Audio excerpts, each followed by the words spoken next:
ఇది ఐఆర్డిఏ వాళ్ళ రెప్యుటేషన్ సంబంధించిన డేటా వాళ్ళ ఐఆర్డిఏ వెబ్సైట్లోంచి తీసిందే. దీనిలో దగ్గర 36 లక్షల పైన హెల్త్ క్లెయిమ్స్ రిజెక్ట్ అయినాయి. దాని అమౌంట్ 10,937 కోట్లు లాస్ట్ ఇయర్లో. ఈ డేటా కొంచెం ఇబ్బందికరమైంది. చాలా ఇంతమందికి ఇన్ని వేల కోట్లు అమౌంట్ రాకపోవడం, వీళ్ళు కొంతమంది పరిష్కారం కోసం వెళ్ళారు.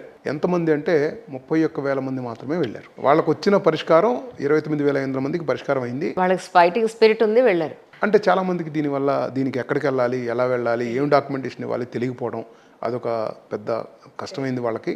చాలామంది టైం ఉండకపోవడం కూడా. రెండోది, ఈ పరిష్కారం అయిన అమౌంట్ కూడా చాలా తక్కువ, 240 కోట్లే పరిష్కారం అయింది. 10,937 కోట్లకి 36 లక్షల మందికి 31,000 మంది వెళ్ళడం, 10,937 కోట్లకి ఓన్లీ 240 కోట్లే పరిష్కారం అవ్వడం చాలా దయమైన పరిస్థితి. నిజం. సో దీన్ని మనం టేకప్ చేసి ఎవరికి ఎంత పరిష్కారం అవకాశం ఉంది దాని మొత్తంలో మేము సహాయం ఇవ్వడానికి మేము పూర్తిగా రెడీగా ఉన్నాం.